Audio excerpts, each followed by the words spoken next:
So I have a deck list here and I've been working on it for the past month or so.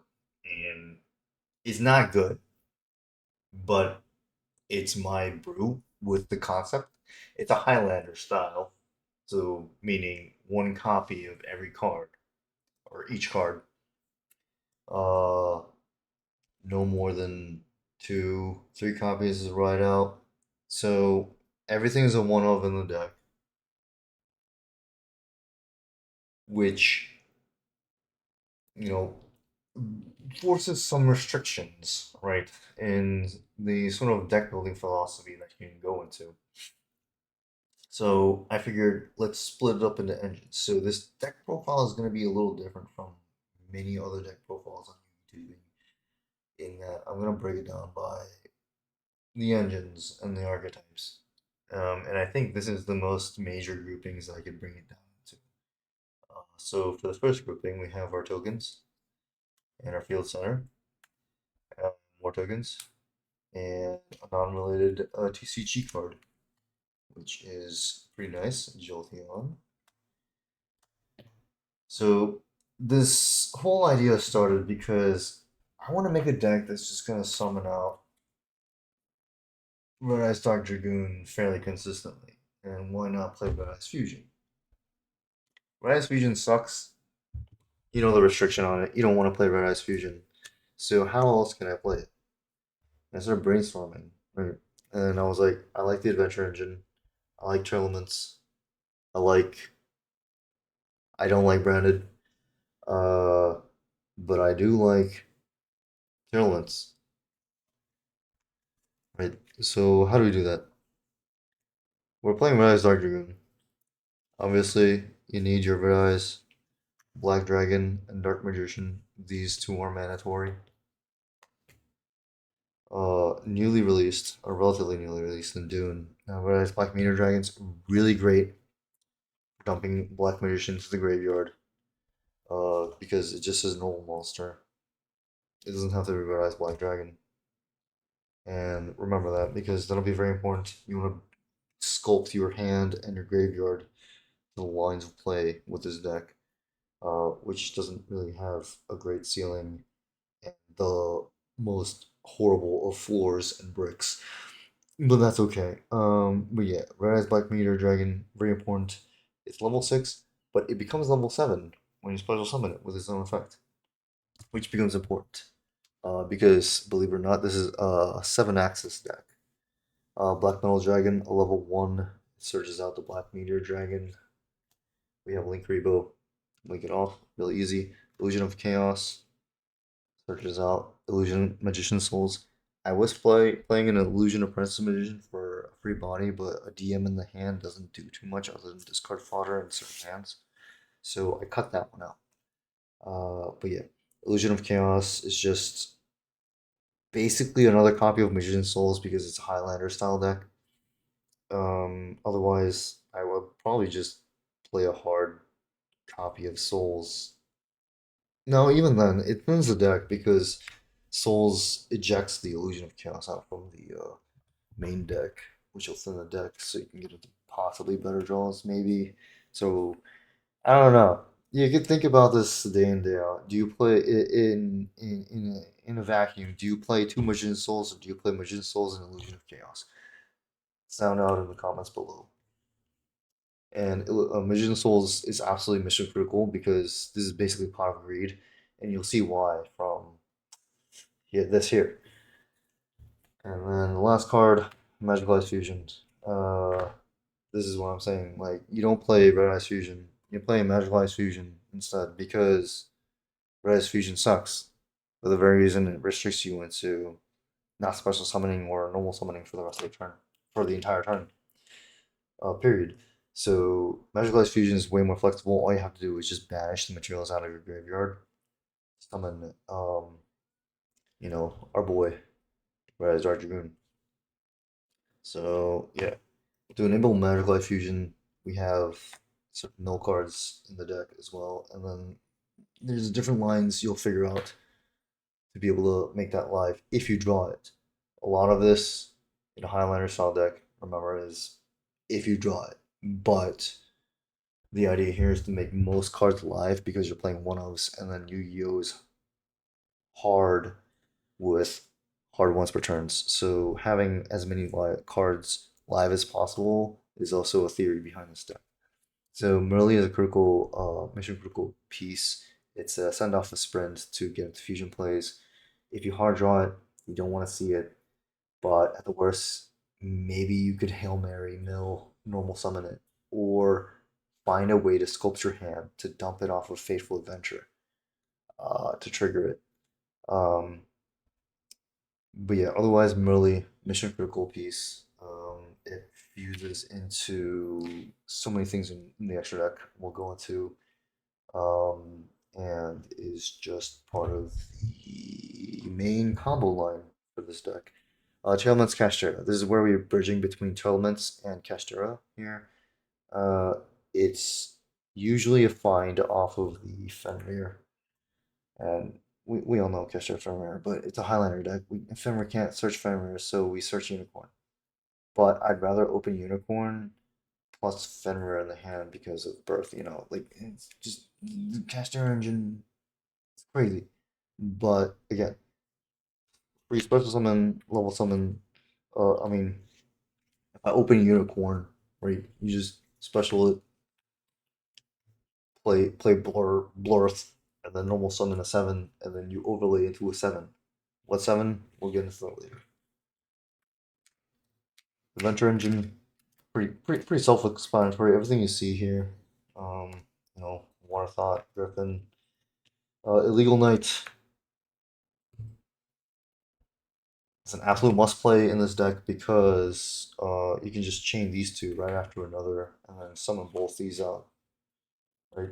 The other thing is, yeah, if you draw these two, it's not a bad idea because it's just represents Dracusac. Uh, yeah, so Illegal Knight, it's also more targets off of Faithful Adventure if you hard draw more and Griffin Rider and all that stuff too. So it's very flexible and it helps. Like there's no reason not to play Illegal Knight in this build because it's going for that rank 7 play with the Dracosac. Right, mandatory Dracosac, Dracoback for the Dracosac. Dracoback for the Dracosac. And then Amano Iwado because this is so funny. If you can just it's just so funny because you don't need the normal summon. Like Alibur is a normal summon, sure, but like because of all the one ofs and the low normal summon count, Marshmallow is a normal summon. But we'll get to that if you've been wondering why Marshmallow's here. But yeah, just playing the adventure engine and then normal summoning a mono wall pass is just so funny. So just playing that here. Getting into these other packets. Marshmallow, frankly, this could be any other card. There's so many more useful cards, but I just want him in my deck because he has that stupid face. And if you couldn't tell, the mat is of him. So yeah, he's staying in the deck, brick or not. He still has some applications. Like I can just set it pass with some hand traps. It's okay. Maybe better protection, do some burn damage, go in time, whatever. Um, Discard fodder. It's a send off of Cherubini. If for some reason I need him in the graveyard, I don't think that'll ever happen. But yeah, it's just cope. It's just a normal summon target up for another card later on that's non-engine. Yeah, it's just he's in here because he's just my mascot. King of the Swamp. This head is needed for Kikalos, basically. Um, or no, I don't run Roll Kalos in this build. I run Grapha, but Grapha, Roll Kalos, either or. You could switch it up in the extra deck. I'm still not sure, but yeah, either way, it could be a Fauna Malbaz name as well, DM name. Yeah, in this deck specifically, King of the Swamp can represent so many different names. That it is a mandatory include. It sends off of Cherubini for the combo line, the main combo line that I'm talking about. Destrudo, this is a flex. Destrudo is mainly in here because I can just target anything less than level 7 and make AFD, which is a body to overlay into Dracosac. in really bad hands. And then Destrudo is also a send off of Foolish Burial if I need it on demand. It's basically an on demand level 7 as well. Or I could flex into targeting a level 4 like the token, adventure token, or Elberbu or Jester or any number of level 4s in my deck. And then make Baron off of that because four. And then a level 7 body on the board. So then, like, it'll be Distributable level 3, and then a level 7 body on board will make me Baron. So those are some lines that can happen. Distru is flexible. Um, yeah, so I'm just trying it out in this build right now, and like I said, like this has gone through so many different iterations. I'm playtesting it, and I'm like, oh man, if I had that card in my extra deck. So I'm fine. I'm still in the fine tuning phase, but it's still just it's still a bad deck. Don't build this deck. This is just my stupid little deck. Don't build this deck. Just don't. Just don't. Unless you want to have a good time just playing test hands by yourself. Because in actual gameplay, this deck does not perform that well, in my opinion. But if you can somehow make it work, by all means, please. So Destrudo. Ascendant of Thunder, you just pay life points. Special summon level 7. That's why he's here. If there's anything better, I would play it. This could be cuttable. Eponingen, Epo, Epo, Epigonen, Epigonen. No, no, his name, his Epigonen, Eponingen. No, this is Eponingen to me. Eponingen is crazy because it just tributes a monster. Supposed summons it and poops out another token. So you kind of go +1 on this, I think. Yeah, you go +1 on this interaction, I think. But for to what end? What does that token do? You can use the token to summon Link Rebo because it's a level 1 token. Or depending on the attribute, if it's a dark, you can summon dark. Or unfortunately, uh, the token doesn't copy the level, and you can't use tokens for XCs anyway. Why is that a thing? No, yeah, no, because scapegoat would be crazy, and you could spam rank ones all day. But I digress. Token, it's kind of flexible. I found this card one day in my bulk box. It's not even an old card. It's from Bach, Battles of Chaos, and yeah, this Eponingen card is kind of interesting. It basically +1s you hard, hard +1 on the board, and I feel like there's potential in this card.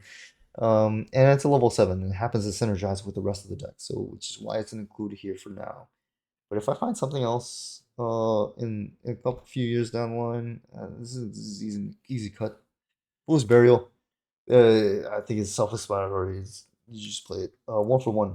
The main targets is Magician Souls and Red Eyes, Black Metal Dragon to get into the play. But yeah, 1 for 1. Like that Black Metal is so pivotal in getting the line started, especially to dump Dark Magician in the grave. So 1 for 1. There's some great pitches too. Like if you 1 for 1 pitch Destrudo, if you draw it, it's fine. Pitch it's like any number of cards, maybe alive in the graveyard. I don't know, but yeah, you draw Dark Magician, pitch on the grave, Magical Life Fusion. It's fun. 1 for 1,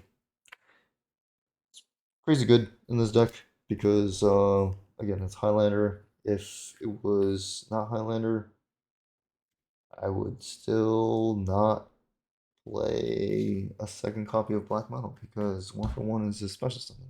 I can use my normal summon for something else. So basically, it becomes a double summon in that sense. That logic makes sense. 1 for 1 is also a double summon because if you draw 2 black metals, it may as well be black metal, black metal. I don't know. I don't know if that makes sense. All right, and then for the rest of the main deck, Cat Engine, Melfi Engine. If you hard draw Caddy, not a problem. If you hard draw Penny, it really sucks. Hard drawing Penny is really bad unless you hard draw Penny plus Destrudo to make a to fix it into a AFD or something. But yeah, hard drawing Penny, not a good time. It's discard fodder for the Lubellion plays or something. But that's why I don't mind running so many Garnets because I could run so many Garnets and it's just discard fodder for Lubellion. And if it's good discard fodder, all the better. And then Kenny just makes Herald. I want to do Mary Melfi's and Mary of the Forest, but there's just not enough extra deck space. And probably Arclight is the best target I have for it. Um, this small engine though, this three-card engine, it could be something else. Honestly, it could be anything else. But I love Melfi Caddy so much that I have to play it in my deck. And the best use of it in my extra deck is for this line for the Herald Arclight. So that's why it's only here. There is a gigantic sprite line where you can just gigantic sprite and then detach and then special summon Caddy out of your extra deck and then you just poop that out. But that's not worth it because that's really late into the combo lines while you're making gigantic sprites. Uh, moving on, AFD. Uh, I think I've talked on this long enough. I've been thinking about putting the Kashtira field spell in, but yeah, I don't know. Still, if Destroy's not in the deck, AFD would not be here. Baron, there's some weird ways this deck can produce a Baron, and I'd rather have Baron to make it than not make it at all. And Dark is just so flexible to unclog your board, uh, to overlay into Gigantic Sprite, or just using Dark as his own Dark effect, and to reborn stuff out from your opponent's graveyard and stuff to link climb, or synchro or anything. Right? Dark is crazy. All right, non-engine. This is the section I dedicate to in my personal deck for non-engine, which is just mainly hand traps or board breakers, or anything else. So I have single target negates, Eviler, Imperm, Ghost Mourner, because again, Highlander. If it wasn't Highlander, I might play three Vela, three Imperms, or all that stuff, or any combination. But mostly here because Nibiru, right? The wombo combo. You play Nibiru, try to negate, play a Fuck Veiler, Nibiru goes through. So you play that. Uh, Ash Blossom, feet, fucking awesome. Thrust, triple tax talent. Do I have to explain? And then Econ Book of Moon. Again, this is a flex spot. Uh, yeah, I mean, this whole section here, 9 cards, flex spot, to the meta. It's a meta call. But for now, this is what I'm running. Mostly extra cards, so Link Climb, Link Rebo, like I mentioned, Link Off. The tokens from Eppingen or anything, there's Link Rebos, infinitely useful. Masquerena, Unicorn, in bad hands, all you can produce is 3 bodies. This is what you do. 3 bodies in this card, this is what you do. Those are the really bad hands. When SB Little Knight comes out, Unicorn's getting replaced by that for sure. But until then, yeah, Unicorn's gonna stay. Uh, and so is Appaloosa. Appaloosa could be a 2 mat with IP mask line. It's not great. But there's better lines where you can get to a protected Appaloosa with 4 mats. But those are very high ceiling in terms of this deck list. Um, and then it's the main combo line. You produce 2 level 7s. You make Dracosack, poop out two level 3 tokens. Make Chirping, dump a level 3. It could be Water Enchantress. It could be King of the Swamp for a fusion play. It could be Marshmallow for trolling. But mostly I've been going for the Water Enchantress. The most part because you really want to see that Griffin Rider developed. But yeah, and then you link off Cherbini and then some body on the board. It could be Dracosack, but ideally a different body other than Dracosack if you can manage it into Sprint because Sprint can detach from Dracosack to bounce guy, and then Sprint will send Merly diffuse if you need to or not. You know, you could make something else, right? Be Cherubini, Dracosack into IP Mask. If you want anything else, most likely though you'll send Sprint and send Merly, and then most likely because you use Cherubini, you'll have a Dark in the Grave to at least make Dragon with Merly. If I wasn't running Mud Dragon in my extra deck, I was finding lines where I just dump Merly and it just has no effect. And I'm like, why am I doing this? I could have had a Merly activation. And the only card I can produce is just Mud Dragon. So just to have the board presence, um, and then the target protection is also pretty nice. And the quick effect exchange attributes could come up. So yeah, Mud Dragon definitely include in the deck, because you don't want to blank Merly ever. Period. Because this is the main combo of the deck. And then otherwise, if you have a head floating around, you could make Kalos or Grapha. I don't think I would run both Grapha and Kalos because this deck just doesn't have the space to run them both. Because the only way to make it is with the head. And how my once I recycle the head, it's going to be very difficult to get into the head a second time. I think I haven't got to that grind game. But the moment I summon Grapha and then later in the game I think I want to rule Kalos is the moment I seriously consider playing rule Kalos and Grapha. Otherwise, just play one or the other. It's your preference. Like rule Kalos is good, Grapha is good. Just play your preference. Otherwise, that's the deck list. This was a jumbled mess, and it went on for so long because I didn't even plan it. Uh, but I hope you enjoyed, and thanks for watching. Bye.